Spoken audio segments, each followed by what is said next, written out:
If you are afraid of failing an upcoming exam or even multiple exams, I'm imagining that this is causing you a lot of anxiety and stress, and today's live stream is exactly for you. I'm a psychologist who has been helping students since 2005, and I've also taught as a psychology professor for 10 years. So, in this video, I'm going to share 5 tips to help you calm your anxiety before the exam. We're going to start with tip number 1, which is to take an existential perspective. And the reason why you're feeling anxiety is very valid, right? Our nervous system is designed to help us survive, it's designed to help us respond to threats. An exam is a threat. It carries very real social consequences, very real academic consequences. But an existential perspective helps us to kind of set that in the broader context of our life. And it's going to sound kind of morbid in a life or death way, but that's what existential philosophy is about. So when I was in grad school, I was freaking out about an exam. A friend of mine who's now also a psychologist, she was just like, hey, any of us could be hit by a bus tomorrow. And when she said it, it was just like, it was just kind of the shock that I needed to be like, oh yeah, any of us could be hit by a bus tomorrow. In the broader context of my life, this really is just an exam. And think about it that way. Like, typically on their deathbeds, people are not stressing about, wishing that their GPA was a little higher or that they had studied harder or that their grades were better.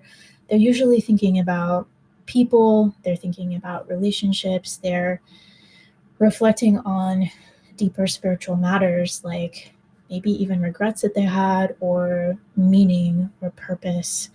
And I just want you to kind of take that to heart that, in the broader scheme of your life, this is an exam or this is an exam season. And at your funeral, people are probably not going to be talking about your GPA or the score that you got on an exam. May your funeral be, 100 years from now, may it not be anytime soon, but take that existential perspective on this exam. Tip number 2 is to actually problem solve the worst case scenario. Now, I am inviting you to think about the worst case scenario. And if you have what if questions in your mind, like what if I fail? What if I get an F? What if I flunk out of college? I don't want you to just stop by thinking about the what ifs. I actually want you to follow them to a logical conclusion by problem solving each of those scenarios. So, what if you did fail? Like, what if you got an actual F? Realistically, what could you do? You might feel ashamed, you might feel embarrassed, maybe even humiliated or hopeless. I'm not denying that. I'd probably feel the same way. But what could you do about it? If you got an F on one exam, are there other assignments or quizzes or exams in this class that could help offset that one exam? Is there any extra credit that you could do?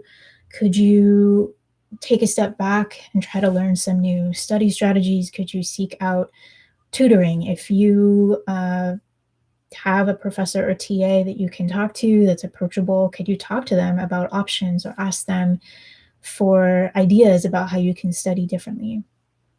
Could you talk to your academic advisor about dropping this class or withdrawing from this class, depending on where you are in the term right now? What if you fail the class entirely? That does happen, right? How can you set that in perspective for yourself? It's not the end of the world, I promise you, and it's not necessarily the end of your college career either. People do fail classes, they come back from them. Sometimes you have the option to retake the class. Sometimes failing a class is a wake-up call where you're like, do I actually really want to study what I'm studying right now? And that's how some of our favorite, comedians, favorite doctors, favorite celebrities or famous people that inspire us, they sometimes had these like fork in the road type moments where they had to take a turn. And sometimes it was because they failed a class and they had a wake up call that was like, what do I really want to do with my life? So that's a possibility as well. Tip number 3 is to put this in context. And I want you to zoom out and put this exam or these exams into the broader context of your quarter or semester, your academic year, your college career. If you fail one exam or even a few exams or even an entire class, how can you set that in a broader context? So let me give you an example, okay? I was a high achieving student in college. I still very much am a nerd, but I got a D in a college class as an undergraduate. And the irony of all ironies is that I got a D in a class called developmental psychology. Flash forward many years later, I went on to become a psychologist who serves youth, who serves students like you, right? So developmental psychology is basically my bread and butter in my career. And that's the class that I got a D in. I also later went on in my professor years to teach developmental psychology. So I ended up teaching the very class that I got a D in. And at the time when I got the D, it felt really terrible to have that D on my transcript. It felt like this, scarlet letter that would follow me around forever. No one knows that I got a D in that class unless I tell them, or unless they're like the one specific person that needs to see my transcript for some academic reason. With that D, I still got into graduate school. I still got my doctorate. And now, actually, that D is pretty hilarious to me in hindsight.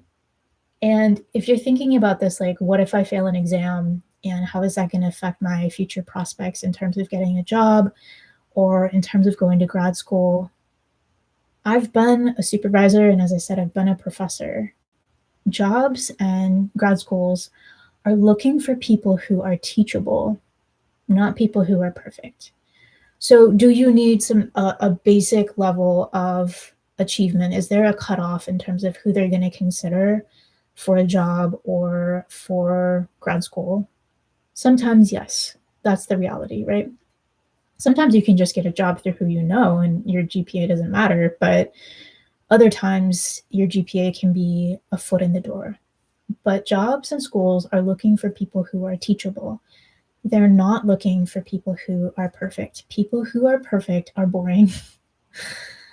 I stopped trying to be perfect. It's really boring and it's not relatable, right? That's actually why I'm doing live streams now. I'm just going to show up live, be a human, let you get to know me, and just like talk you through these situations. Jobs and schools are looking for people who have character and have stories to tell. If you failed an exam, you could even use that as a story in an interview for a job or an interview for grad school to talk about how you dealt with that setback and how you came back even better afterward. Now, if we're talking about a more high stakes exam that you're facing, like the GRE or the LSAT or the bar, I want you to know that some of my favorite colleagues as a psychologist are people who did not pass our licensure exam the first time they took it. And they were so vulnerable to share that with me when we were all taking the licensure exams. Like, they came and shared that with me that they didn't pass it the first time. And I was gobsmacked because these are some of my favorite humans. And guess what? They didn't pass it the first time. They retook it, and now they are licensed psychologists, some of my favorite colleagues, and I refer clients to them to this day because they're awesome. Tip number 4 is to focus on what you can control. So let's talk about what you can control and what you cannot control when it comes to an exam. And typically when I'm in a conversation with a student who's super stressed about an exam, and I ask them, what is within your control? They say nothing. But I really want us to take a hard, honest look at that under the microscope, okay? So examples that I see of some of the factors you can control are things like the study strategies that you use, the ways you calm your body ahead of time, breathing techniques, going for a run, going to the gym, getting some sleep, making sure you're drinking water, eating food. How much time you spend studying is a factor that you can control. Your self-talk is something you can control. What are you telling yourself? about this exam and how you approach your test taking when you actually sit down to take that test. Those are examples of things that you can control. And I'm sure there's many more that I haven't even thought of that you could think of. You cannot control how the test itself is designed, what format it's in, what type of questions are on it, how your teacher teaches, how your teacher assesses, how long your teacher is going to take to grade.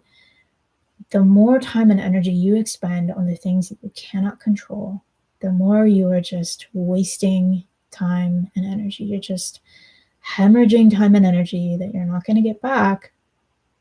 I understand that those factors you can't control will cross your mind, but I want you to try to just let them go and not let them even come out of your mouth as a complaint, because you're just going to be wasting energy that you could be putting toward the factors that you can control.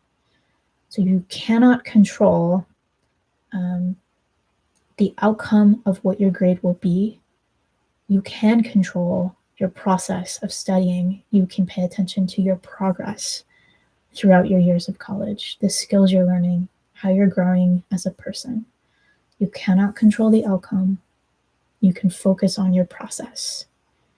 And even as I say that, I know that is really, really hard, because the educational system is entirely designed to keep us focused on outcomes, how we look on paper, what grade we got, what grade that other person got, what our GPA is, what a professor might think about us. I mean, all of it is like metrics and optics and all that stuff, I know, but no one can control what you decide to focus on. No one can take that away from you. So that's a decision within your power as to whether you're going to focus more on outcomes that are outside your control, or whether you're going to focus on the process and the progress that you're making.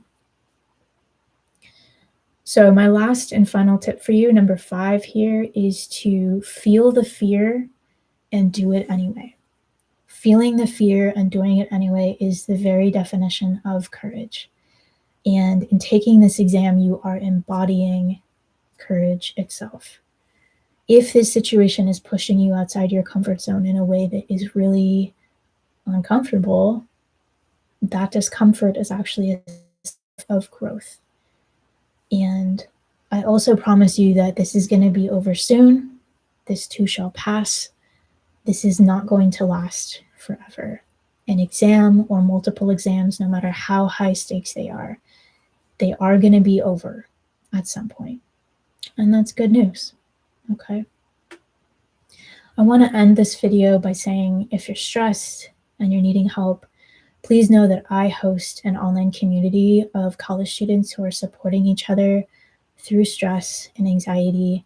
And you'll find study buddies. You can stay accountable, be consistent, so that you can make progress together with us. I'll put the link to join us in the pinned comment below, and I hope to see you there. All right.